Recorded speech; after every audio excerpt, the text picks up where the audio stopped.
Si vous aussi, vous avez l'impression de manquer de souffle dans un quotidien à 1000 à l'heure, si l'état du monde vous questionne et que vous avez envie d'explorer de nouvelles façons d'être au monde et de faire société, alors vous êtes au bon endroit.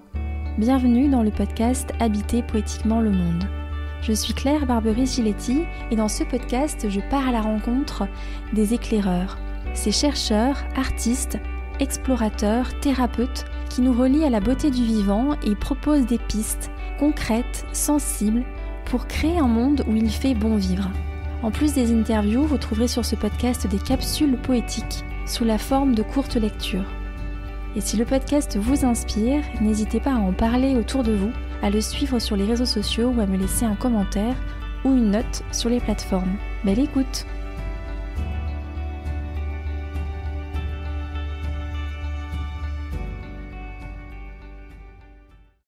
Bonjour Corinne Morel-Darleux. Je vous remercie d'avoir accepté mon invitation à l'occasion de votre passage à Bordeaux. Le timing a bien fait les choses et en préparant cet épisode de podcast, je me suis dit qu'il était difficile de vous présenter tant votre parcours est riche. Vous êtes notamment l'auteur de plusieurs ouvrages, dont le très remarqué Plutôt couler en beauté que flotter sans grâce, paru aux éditions Libertalia en 2019, mais aussi l'essai Alors nous irons trouver la beauté ailleurs, Gymnastique des confins et bien d'autres encore. Le militantisme et l'engagement irriguent votre chemin, puisque vous avez cofondé notamment le Parti de gauche. Vous avez été et êtes toujours impliqué dans de nombreux projets de militantisme sur le terrain, afin de défendre un projet conjoint de justice sociale et de prise en compte de la catastrophe écologique. Vous questionnez nos rapports au monde et vous nous invitez à replacer la beauté au cœur de nos projets, individuels mais aussi collectifs. Pour commencer cet entretien et entrer dans le vif du sujet, j'aimerais vous demander comment est-ce que vous définissez aujourd'hui votre engagement ? Pourquoi agissez-vous au quotidien ? Alors, merci d'abord pour cette présentation. C'est difficile de définir l'engagement parce que l'engagement, il peut prendre beaucoup de formes différentes selon les personnes ou selon les moments de la vie. Moi, j'ai été effectivement pendant 10 ans à la direction nationale du Parti de gauche en charge des questions d'écologie. Et dans ce cadre-là, je me suis présentée aux élections. J'ai été élue pendant 2 mandats conseillère régionale en Auvergne-Rhône-Alpes. Et ça a été une partie de mon engagement pendant une dizaine d'années.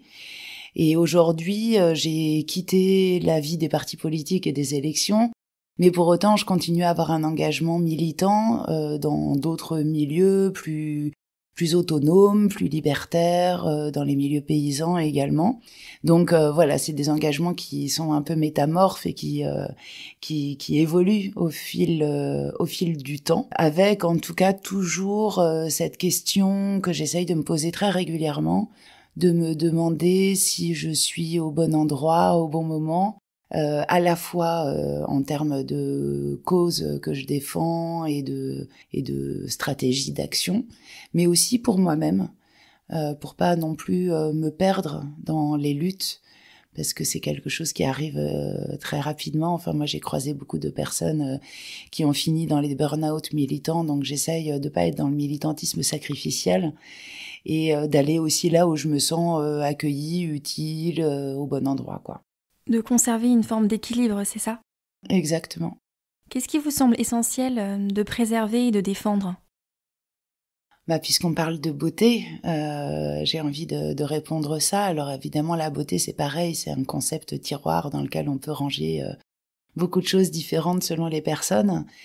Mais au sens très large du terme, qui pourrait être défini comme ce qui nous permet à un moment donné de faire une pause, de reprendre son souffle et de récupérer un petit peu d'énergie. En fait, ce serait ça ma définition de la beauté. Et préserver des moments où on peut s'arrêter et reprendre son souffle, c'est déjà tout un programme à l'heure actuelle.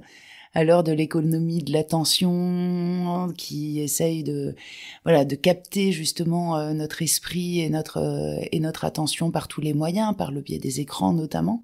À l'heure aussi de la misère sociale et de la précarisation, où c'est quand même compliqué de faire une pause et de penser à la beauté quand on est dans la galère, qu'on ne sait pas comment on va boucler les fins de mois. Donc voilà. Et puis évidemment, la beauté, le fait de faire une pause et de reprendre son souffle, c'est pour moi beaucoup lié aussi à la nature, à l'accès à des extérieurs qui ne soient pas complètement dévastés. Et ça, c'est évidemment aussi un combat aujourd'hui de résister contre les bulldozers, les rouleaux compresseurs et tout ce qui est en train de dévaster les écosystèmes. Au final, quelque chose qui pourrait sembler simple d'apparence, c'est-à-dire prendre du temps pour soi, pour prendre soin de soi, pour prendre soin des autres, en fait, c'est devenu compliqué. Bah, tout à fait. Pour moi, c'est vraiment ce qui fait la différence essentielle entre le développement personnel et la politique. C'est-à-dire que moi, je ne conçois pas le droit à la beauté comme un droit individuel que chacun devrait aller arracher avec plus ou moins de facilité selon ses privilèges et ses conditions matérielles d'existence. Parce que évidemment que s'il s'agit juste d'aller débusquer la beauté en allant se promener en forêt ou ce genre de choses, on voit bien que ce serait exclure toute une partie de la population qui a juste pas du tout cette possibilité-là, ni la possibilité de ce choix. Et donc voilà, pour moi, aller trouver la beauté, c'est pas du tout un truc uniquement de développement personnel pour se sentir mieux dans sa vie, sans remettre en cause tous les rapports de force, de domination qui traversent la société. Mais c'est d'essayer de remonter justement aux causes. Pourquoi est-ce qu'on a tant besoin aujourd'hui de ces moments d'émerveillement? Pourquoi est-ce qu'on est à ce point en manque? Et pourquoi c'est si difficile à la fois de les trouver et de s'arrêter pour les regarder? Donc de remonter aux causes de ça. Et c'est quand on remonte aux causes qu'on devient radical, au sens d'aller à la racine des choses, et qu'on s'aperçoit que tout ça dépend aussi d'une organisation du système économique, du système de production et de consommation, et que ça dépend de choix collectifs et pas uniquement de possibilités individuelles. C'est notamment ce que défend l'écosocialisme. Oui. Est-ce que vous pouvez développer pour les auditeurs qui ne seraient pas familiers avec ce courant, nous expliquer en quoi il consiste et quelle est la racine du développement de cette pensée, donc l'écosocialisme? Alors l'écosocialisme, c'est effectivement un courant de pensée qui a commencé à vraiment émerger dans les années 70, mais qui est resté finalement assez discret. Enfin, c'est pas quelque chose qui a vraiment jailli dans le débat public, qui est resté plutôt dans les milieux, on va dire trotskistes, un peu libertaires, voilà, plutôt à l'extrême gauche, et qui mériterait, à mon sens, d'être diffusé beaucoup plus largement parce que il me semble très d'actualité. L'écosocialisme, en fait, comme on l'entend, c'est la jonction de l'écologie et du socialisme au sens historique du socialisme. Et en réalité, ça revient à dire que y a pas à placer d'abord l'urgence sociale ou d'abord l'urgence environnementale, mais que les deux vont de pair. Parce que aujourd'hui, les injustices sociales ont les mêmes causes, les mêmes ressorts que les ravages qui se font sur l'environnement. Et c'est notamment la recherche de rentabilité du capital dans les grandes entreprises qui pousse, pour faire court, à la fois à délocaliser la main-d'œuvre dans des pays où on est moins regardant sur le droit du travail et sur les salaires, et de la même manière à aller piller les richesses minières de pays où là aussi on est moins regardant éventuellement en termes de droit. Donc en fait, là ça n'est qu'un exemple, mais ça marche pour beaucoup de choses. En fait, c'est les mêmes logiques qui créent cette double urgence à la fois sociale et environnementale. Je trouve ça très intéressant de pouvoir examiner deux problèmes, on va dire si je peux les formuler ainsi, deux problèmes actuels, contemporains, majeurs, et de les envisager avec une cause commune plutôt que de les envisager en silo, finalement comme des problèmes atomisés, l'un n'étant pas dépendant de l'autre. Qu'est-ce qui explique selon vous que l'on continue à porter atteinte à la biodiversité, à émettre autant de gaz à effet de serre, à consommer autant alors que on sait et qu'on voit les effets de la catastrophe climatique qui est en cours. Vous qui avez beaucoup milité et qui voyez beaucoup de gens, comment est-ce que vous expliquez, si vous l'expliquez, cette force d'inertie qui nous habite pour beaucoup, individuellement mais aussi collectivement ? Alors c'est une question qui est toujours complexe parce que, à mon sens, il y a beaucoup de raisons différentes les unes des autres et qu'il n'y a pas d'explication unique qui serait un peu simpliste. Il y a, pour rester dans la question du système économique, il y a de manière très claire, et aujourd'hui c'est largement documenté, un intérêt depuis très longtemps de la part des grandes compagnies, notamment pétrolières, mais pas uniquement, à préserver leurs intérêts commerciaux et donc à passer sous silence les effets des émissions de gaz à effet de serre, par exemple. On sait aujourd'hui que ces grandes compagnies pétrolières, comme Exxon, par exemple, dès les années 70, ont reçu des rapports de scientifiques qui montraient la corrélation entre ces activités, donc d'aller extraire les énergies fossiles pour les brûler, donc et émettre des émissions de gaz à effet de serre, qui avait une corrélation avec l'augmentation de la température moyenne à la surface de la Terre. Et ils avaient prévu d'ailleurs de manière étonnamment juste, il y a 50 ans, ce qui allait se passer. Et face à ça, les compagnies qui avaient connaissance de ces faits, de ces études scientifiques, qui avaient les leviers pour agir dessus, qui auraient pu choisir des stratégies de diversification ou de bifurcation de production, ont choisi non seulement d'enterrer ces rapports, mais même de produire des contre-rapports avec des scientifiques corrompus pour montrer à quel point leurs activités étaient inoffensives en matière de changement climatique.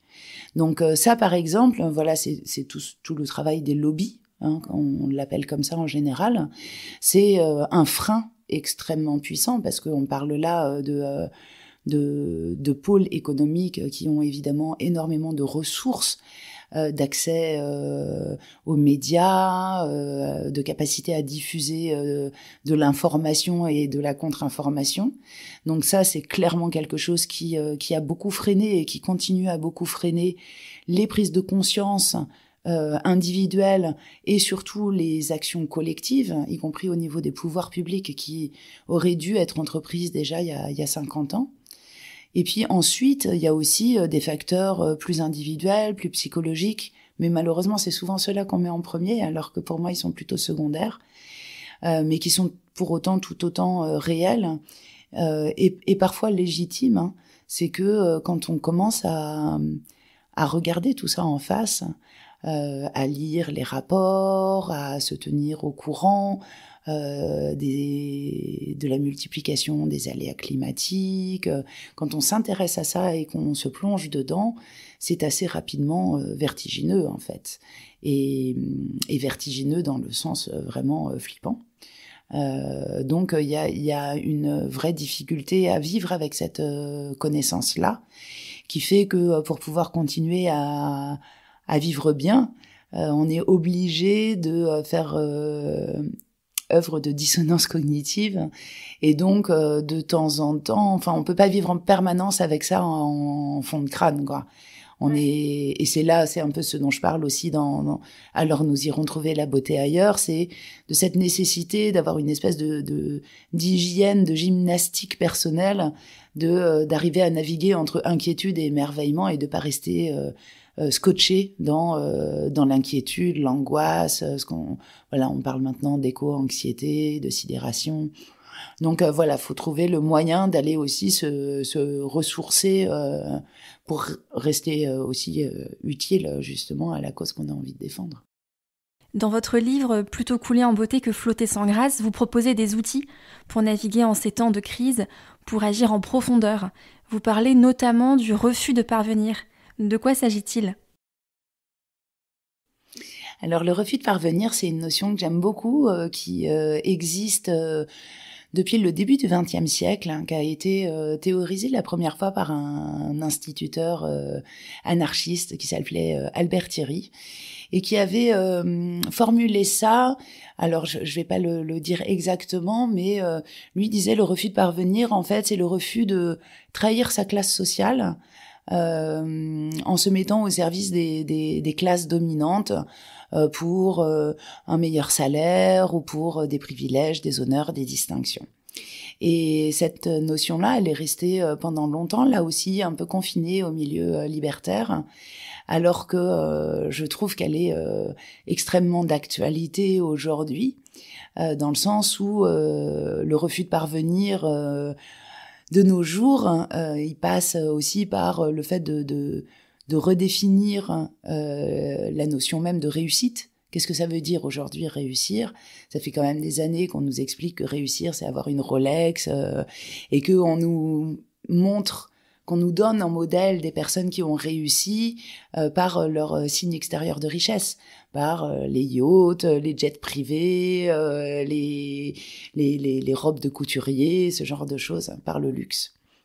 Et donc, le refus de parvenir, aujourd'hui, moi, je me le suis un peu réapproprié pour voir comment il résonnait au XXIe siècle et singulièrement avec les questions, justement, sociales et écologiques d'aujourd'hui, en disant, en fait, le refus de parvenir, c'est le refus, non pas de réussir, mais le refus de réussir selon des codes sociaux qui vous sont imposés par des conventions, par le qu'en dira-t-on, par ce qu'on imagine devoir être la réussite sociale, qui parfois correspond en réalité pas du tout à ce dont on a envie soi-même ou à ce qui est susceptible de nous rendre heureux.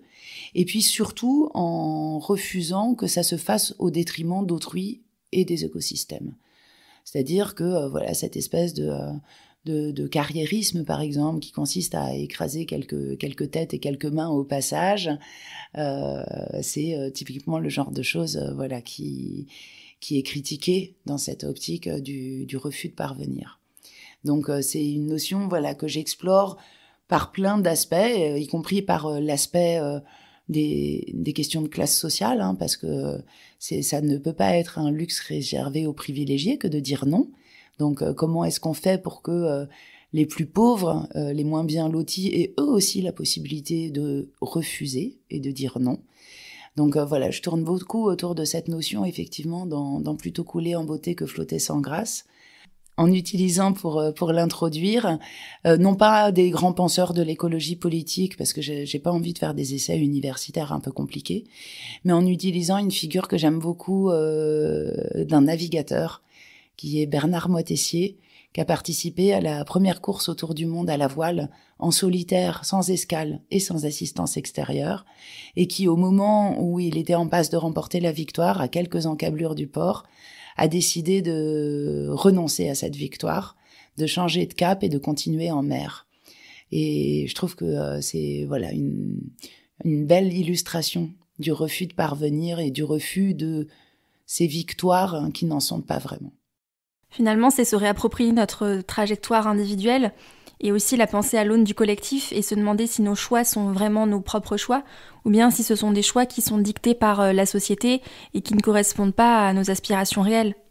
Oui, tout à fait, c'est exactement ça. Et c'est vrai que encore plus aujourd'hui, avec l'omniprésence des influenceurs, des célébrités, des réseaux sociaux, il y a vraiment une image de la réussite qui est véhiculée de manière peut-être encore plus forte qu'avant et qui doit donc être combattue encore plus fortement d'autant qu'on sait à quel point elle pèse en matière d'inégalité sociale et de frustration très légitime que ça génère, et en matière aussi de dégradation des écosystèmes, puisque on sait à quel point les comportements des ultra-riches pèsent lourd dans la balance des émissions de gaz à effet de serre, des pollutions et d'un certain nombre de désastres écologiques aujourd'hui.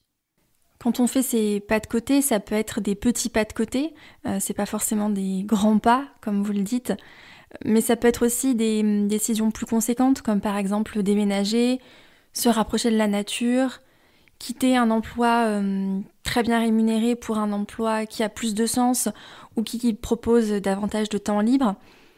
Et quand on fait ses choix, enfin je suppose pour certaines personnes, on peut avoir l'impression de perdre quelque chose, ou en tout cas qu'il va y avoir un prix à payer. Alors bien sûr, ce sont des questions qui sont qui viennent plutôt de milieux privilégiés, et moi en vous la posant, j'en suis tout à fait consciente. Mais je me demande comment est-ce qu'on peut réfléchir autrement, ne pas voir les choses en creux, ne pas se dire que si on fait ces choix-là, on va manquer ou perdre quelque chose, mais les aborder autrement. D'ailleurs, dans votre livre, vous parlez de ce choix de la frugalité. Même si c'est une question qui est très sensible, enfin, qui est complexe à aborder, je voulais avoir votre avis sur ça. Alors c'est vrai que c'est des questions qui sont très délicates à aborder parce que effectivement il y a tellement de situations différentes qu'il y a vraiment pas de mode d'emploi et ça aurait pas de sens d'ailleurs de donner un mode d'emploi sur des questions aussi personnelles. Mais pour moi c'est plus une question de boussole éthique en fait que vraiment je me sentirais pas de donner un guide pratique. Après, bon, voilà, une fois ces précautions prises, je crois qu'il y a vraiment, quand on fait un pas de côté, et quel qu'il soit, effectivement, c'est pas forcément spectaculaire, le simple fait de faire un pas de côté, même presque physiquement, hein. Je sais pas si vous voyez, il y a un film et une bande dessinée qui s'appelle L'an 01 de GB, où à un moment tous les personnages font un pas de côté vraiment enfin voilà. Donc là il y a une personne qui s'apprêtait à rentrer chez elle, elle fait un pas de côté, elle se retrouve chez les voisins, puis du coup elle va discuter avec ses voisins ce qu'elle a jamais fait. Enfin voilà, ça produit tout un vrai décadrage en fait. Et le refus de parvenir, le pas de côté, c'est exactement ça que ça produit pour moi. C'est un décadrage. C'est-à-dire que tout d'un coup, on a un rapport au monde qui change et on regarde le monde sous une autre perspective. Voilà, légèrement de biais, un peu sur le côté. Et ce simple petit décadrage-là, même s'il est infime au départ, c'est tout de suite quelque chose qui va amener d'autres réflexions. C'est ce qui va permettre, enfin c'est comme de tout d'un coup être dans un endroit dans lequel on passe toujours debout et puis un jour on s'assoit par terre et puis on voit des choses qu'on n'avait jamais vues. Ou c'est moi j'ai vécu ça d'avoir été j'ai travaillé il y a longtemps comme consultante dans un cabinet de conseil ou auprès des grandes entreprises du CAC 40, à animer des séminaires de direction stratégique, etc. Et je crois que tout ça a commencé à dégringoler pour moi le jour où je suis passée au 4/5e. Parce que tout d'un coup, en fait, le simple fait de récupérer une journée dans ma semaine, ça m'a ouvert des horizons insoupçonnés, quoi. Ça a créé des envies de faire d'autres choses. Et donc, voilà, c'est des déclics, en fait. Ça crée des déclics. Après, il n'y a pas de baguette magique, il n'y a pas de raccourci, il n'y a pas un truc qui fait que tout d'un coup, on plaque tout. Enfin, ça, c'est les belles histoires qu'on se raconte. C'est pas... Ouais, c'est des petits pas. Mais c'est des petits pas qui, bien souvent, pas toujours, hein, parce que parfois on fait des petits pas qui nous mènent nulle part, mais parfois on fait des petits pas qui nous donnent envie, au bout d'un moment, de fuir à grandes enjambées, quoi. Vous parlez de l'importance de s'ancrer dans la dignité du présent. Qu'est-ce que vous voulez dire par là ? Alors la dignité du présent, c'est une idée que j'ai développée au moment où j'ai écrit Plutôt couler en beauté que flotter sans grâce, où on était à l'été 2018, qui était un moment où vraiment le moins qu'on puisse dire, c'est que l'écologie n'avait pas le vent en poupe. On était vraiment au creux de la vague. C'était très difficile pour les militants parce qu'on avait très peu de victoires, qu'on voyait les choses continuer à s'accélérer, à se dégrader, qu'on avait vraiment l'impression de crier dans le désert et d'être en train de perdre la bataille, perdre les batailles même. Et en réfléchissant à ça, et en sondant à la fois ma propre envie de baisser les bras et de tout arrêter, d'aller cultiver mon jardin, et puis aussi ce que je voyais autour de moi, que j'étais pas la seule, loin de là. C'est en réfléchissant à ça, en fait, que je me suis souvenue d'une chose toute simple, C'est que quand on s'engage dans une cause, dans une lutte, on le fait pas parce que on a la certitude de la gagner à la fin. On l'a fait parce que on le fait parce que c'est ce qui nous semble juste à faire à un moment donné. Et donc j'avais envie de me dire que même si les victoires futures semblent de plus en plus hypothétiques, il y a une raison quand même de ne pas baisser les bras. C'est ce sentiment de dignité du présent, c'est-à-dire d'être au bon endroit et de faire ce qui doit être fait, que ça fonctionne ou pas à la fin, d'avoir au moins la satisfaction d'être resté debout et digne au moment où il fallait l'être. Vous soulignez aussi la nécessité de ne pas atomiser l'engagement, de ne pas se limiter à des actions individuelles qui, si elles sont bien sûr nécessaires, ne sont pas suffisantes face à l'ampleur du changement. Comment est-ce que vous voyez le rôle ou les rôles du collectif, des collectifs dans l'engagement ? Alors c'est vrai que moi je suis pas une fanatique des éco-gestes et des petits gestes individuels, et c'est vrai que ils ont ça a été quand même beaucoup critiqué, notamment sur le fait de dire que c'est une vision finalement très libérale de la société que d'imaginer qu'il suffirait que chaque personne prenne moins sa voiture, mange moins de viande, achète moins de fringues pour que le monde aille mieux. Parce que de toute évidence, d'abord, tout le monde n'a pas le choix en termes de mobilité, par exemple. Tout le monde n'habite pas en ville avec des transports en commun.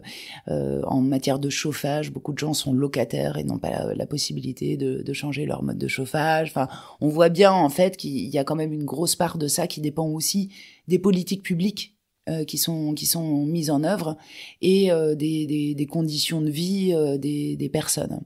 Donc c'est un peu illusoire de faire tout reposer sur des gestes individuels, et c'est surtout une manière de se dédouaner à bon compte pour le milieu politique et économique, qui sont les milieux qui ont le plus de levier en fait dans les mains, et qui pour l'instant malheureusement s'en servent pas beaucoup au nom de la justice sociale et du climat. Pour autant, je voudrais pas non plus que, à force de critiquer les gestes individuels, on finisse par laisser croire que ça n'aurait aucune importance. Pour moi, les gestes individuels, ils ont une importance qui est une importance presque plus éthique que politique. Ça fait pas un programme politique d'additionner comme ça des gestes individuels, mais c'est le minimum que l'on se doit en fait. Pour moi, c'est quelque chose dont on ne devrait même pas faire la publicité, qui devrait être aller de soi, l'évidence de faire attention autant que possible à la manière dont on consomme l'électricité, l'énergie, l'eau, à ce qu'on achète, à la manière dont c'est produit, au fait de rémunérer correctement les paysans qui nous nourrissent. Enfin, voilà, toutes ces questions-là devraient depuis le temps être devenues des évidences intégrées dans nos comportements, avec cette marge selon les capacités qu'on a ou pas à faire des choix. Mais en tout cas, c'est comme beaucoup de choses aujourd'hui, une condition nécessaire mais non suffisante de ce qu'il conviendrait de faire pour se sortir du désastre dans lequel on est. La façon dont vous abordez l'articulation entre l'individuel et le collectif dans votre livre est vraiment passionnante, je trouve. C'est rare d'avoir des pensées qui sont aussi, je trouve, liées, systémiques. Une autre question que je voulais vous poser et qui est très liée au podcast, pour vous, c'est quoi habiter poétiquement le monde ?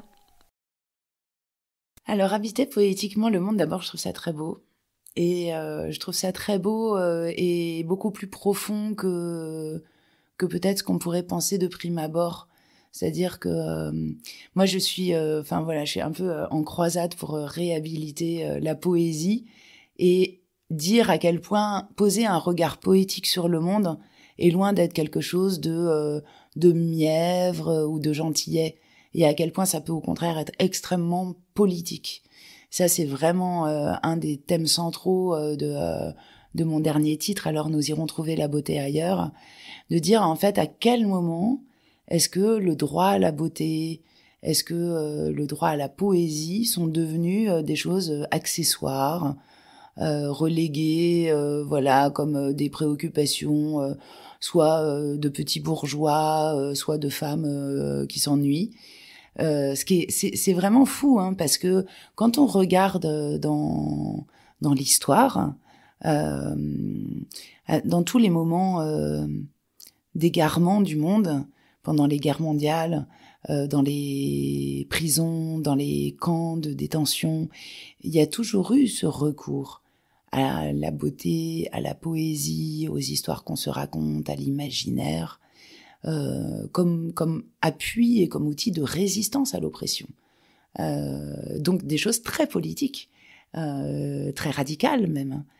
Et donc voilà, habiter poétiquement le monde, pour moi, c'est pas en renier sur la radicalité de regard qu'on pose, c'est au contraire y ajouter une dose de poésie qu'on a trop longtemps ignorée et qui produit aujourd'hui, en partie, je veux pas généraliser ni caricaturer, mais qui produit en partie des milieux, notamment militants, qui sont des milieux dans lesquels il n'y a pas beaucoup de joie et où on a oublié que on avait le droit d'osciller entre joie et gravité, entre inquiétude et émerveillement, et que non seulement ça n'enlevait rien à la détermination de nos luttes, mais qu'en plus ça pouvait leur apporter un supplément d'âme qui serait bienvenu par les temps qui courent.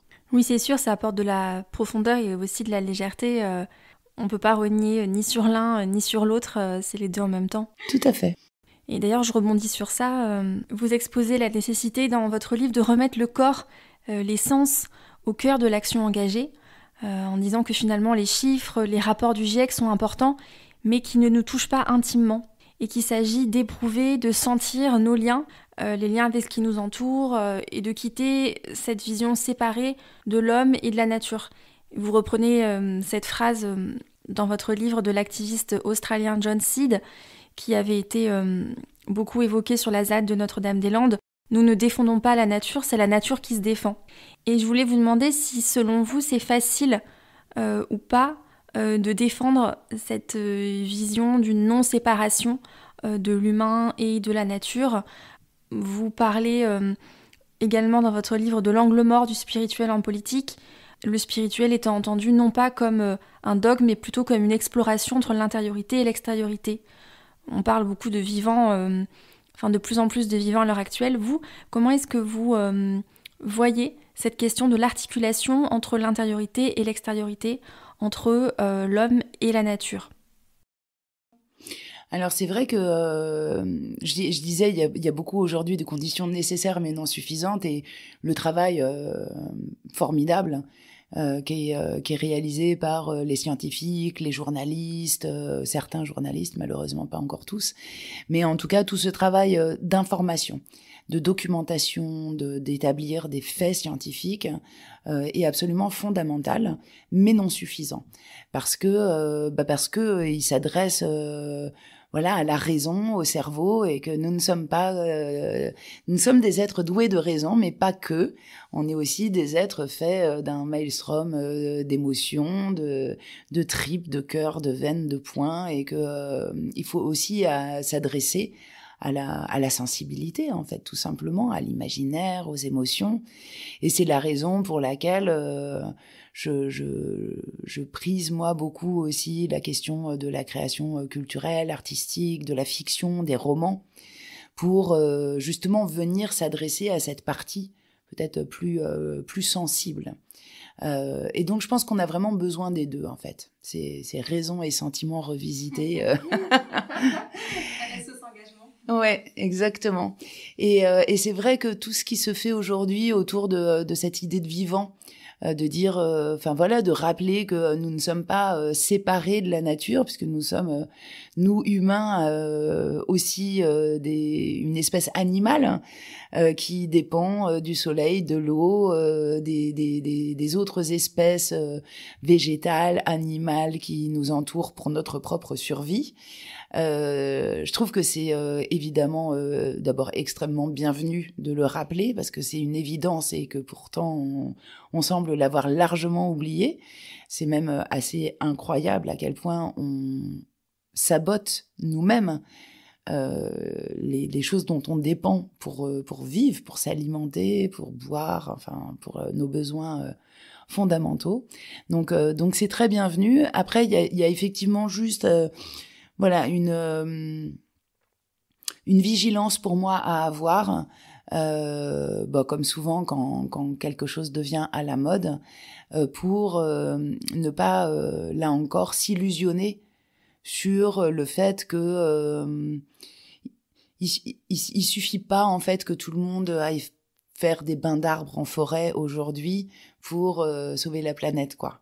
Si je prends un truc un peu raccourci, parce que une fois encore, il y a des rapports de force qui existent dans la société et qu'il faut combattre en parallèle si on veut obtenir un résultat. Parce que vous pouvez prendre autant de bains d'arbres et renouer autant que vous voulez avec le vivant.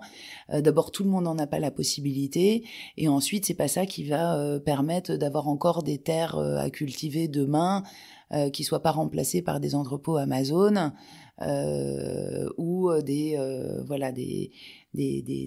poignées de milliardaires ou de gros industriels qui s'accaparent justement les dernières forêts quand il en restera plus beaucoup, quoi. Donc il y a vraiment besoin d'agir en fait sur plusieurs leviers en même temps. On a à la fois besoin de choses du ressort individuel, émotionnel, de renouer avec le vivant, de plus se penser comme séparé de la nature. Et il y a vraiment une bataille culturelle, une bataille des imaginaires à mener là-dessus. Mais ça ne suffira pas, voire ça ne créera que davantage de frustration, si à côté de ça, on n'a pas aussi deux autres leviers qui sont actionnés, celui des résistances, c'est-à-dire de concrètement s'interposer pour empêcher la déforestation, la bétonisation des terres, l'artificialisation des sols, l'enlaidissement du monde, les résistances donc, et tout ce qui est, pour le troisième levier, tout ce qui relève des alternatives qui préfigurent déjà aujourd'hui comment on pourrait vivre différemment. C'est tous les tiers-lieux, les ZAD, les éco-villages, où les communautés, où des personnes s'organisent entre elles pour vivre davantage en dehors de la sphère marchande, avec d'autres manières de prendre des décisions et de s'organiser collectivement. Et les trois sont vraiment importants, parce que si vous ne faites que de la bataille des imaginaires, au mieux, vous allez obtenir tout un tas de personnes qui vont être persuadées qu'effectivement, il faut vivre différemment. Mais s'il n'y a pas les alternatives, vont se dire, en fait, c'est pas possible, ça marchera jamais. S'il n'y a pas les résistances, vont se rendre compte que, en fait, il n'y a aucun endroit où on peut essayer de le faire, ne serait-ce que ça, parce que tout a été saccagé. À l'inverse, s'il y a que des alternatives, mais que il y a pas la bataille culturelle à côté, en fait, va y avoir des petites alternatives qui vont rester isolées, comme c'est le cas depuis les années 70, et qui vont pas du tout freiner l'extension du système capitaliste tel qu'il existe aujourd'hui. Donc vraiment, il y a ces trois leviers qui doivent vraiment être actionnés simultanément, et tout ce qui consiste à laisser penser qu'une seule de ces solutions va suffire est un peu court et risque de générer beaucoup de désillusions. Donc attention aux illusions, attention aussi aux simplifications à outrance, c'est ce que vous dites. Je retiens vraiment cette nécessité de penser le changement de façon complexe et de bien prendre en compte toutes les ramifications qu'il peut y avoir et les multiples niveaux sur lesquels il faut agir si on veut pouvoir créer un véritable changement. C'est exactement ça. C'est le besoin d'avoir une vision systémique.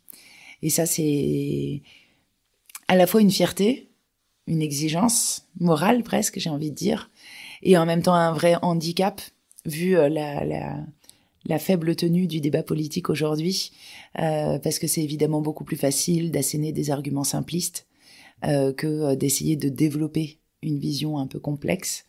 Donc, mais pour autant, je pense vraiment qu'il faut se tenir à cette exigence-là, que ça fait partie aussi justement de notre dignité du présent. Merci beaucoup Corinne Morel-Darleux. On finit sur ces très beaux mots. Pour les auditeurs qui souhaiteraient en savoir davantage, je les invite à se rendre sur votre blog, revoir les Lucioles. Et quant à moi, je vous dis à bientôt pour un nouvel épisode. Portez-vous bien.